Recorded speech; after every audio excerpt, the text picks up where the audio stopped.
এটা হচ্ছে দশমিক বা ডেসিমাল পয়েন্ট, সেটার কনসেপ্টের উপরের কোশ্চেন। এবং কীভাবে এটাকে সলভ করবো আমরা সাধারণত, যদি দেখা যায় ওপরে আছে হচ্ছে 0.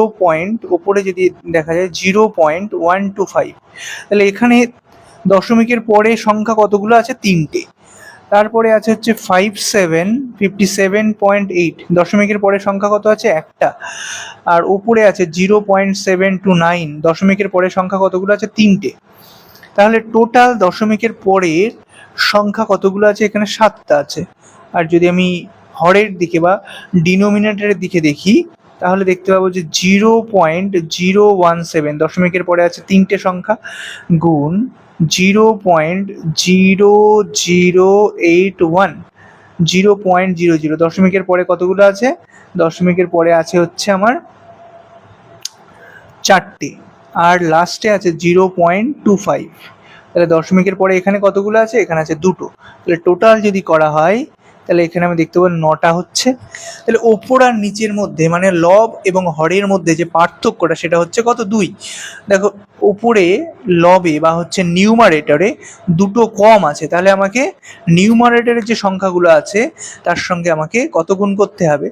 10 কি পাওয়ার 10-এর উপরে 2, মানে হচ্ছে 100 গুণ করতে হবে। ঠিক 100 গুণ করলে আমি ওপর আর নিচে দশমিকটাকে সম্পূর্ণরূপে করতে পারবো, সরিয়ে দিতে পারবো। তাহলে 100 গুণ করবো ওপরে আর দশমিকগুলোকে সরাবো, এটাই আমার কাজ।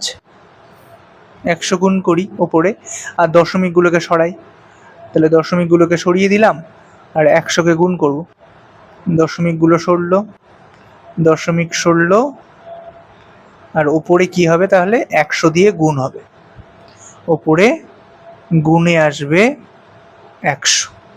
এইবার যা মোটামুটি আসবে অ্যান্সার, সেটাই আমার অ্যান্সার হবে।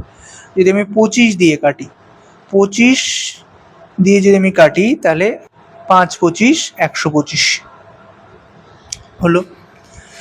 এবার যদি 81, 9 9 81, তাহলে এখানে 9 9, আর এটাকে যদি 9 দিয়ে কাটি, তাহলে 8 9 72 আর একটা 9 81।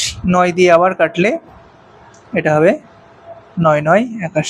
তাহলে উপরে একটা 9 থাকলো, তাহলে উপরে আমার কি থাকছে? একটা 9 আছে। আর এখানে একটা 17 আছে, 17 দিয়ে 578কে ভাগ দেবো, দেখবো কত হয়।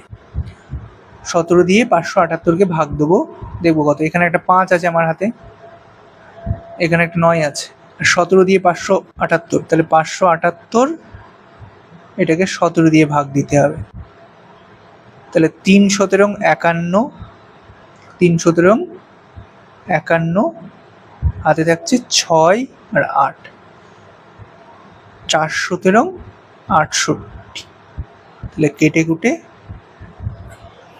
34 হলো। তাহলে 17 দিয়ে 578কে কাটলে কত হবে?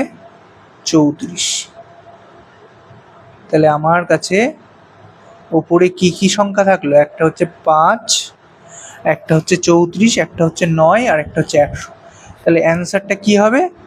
অ্যান্সারটা হবে হচ্ছে 100 গুণ 5 গুণ 34 গুণ 9। যদি আমি গুণ করি তাহলে কত হবে দেখা যাক। 5 গুণ 9 করলে 45, আর তার সঙ্গে 34, তাহলে 45 গুণ 34 যদি আমি করি, তাহলে কত হচ্ছে দেখা যাক। 20 শূন্য হাতে 2, 4 16 আর 2 18, তারপরে 3 5 15 5, হাতে আমার 1, 3 4 12 আর 1 13, কত হচ্ছে 0 8 5 13 3, হাতে আমার 1, 3 আর 1 4 আর 1 5, এইটা। আর আরেকটা 100 ছিল, তাহলে এই 100টা যদি আমি এর সঙ্গে গুণ করে দিই, তাহলে আরও 2টো শূন্য বেড়ে যাবে। তাহলে অ্যান্সারটা কত হবে? 15 আর 3-এর পিঠে 3টে শূন্য। তাহলে আমার কোন অ্যান্সারটা আসছে? আমার অ্যান্সার আছে ডি, এটাই আমার অ্যান্সার হবে।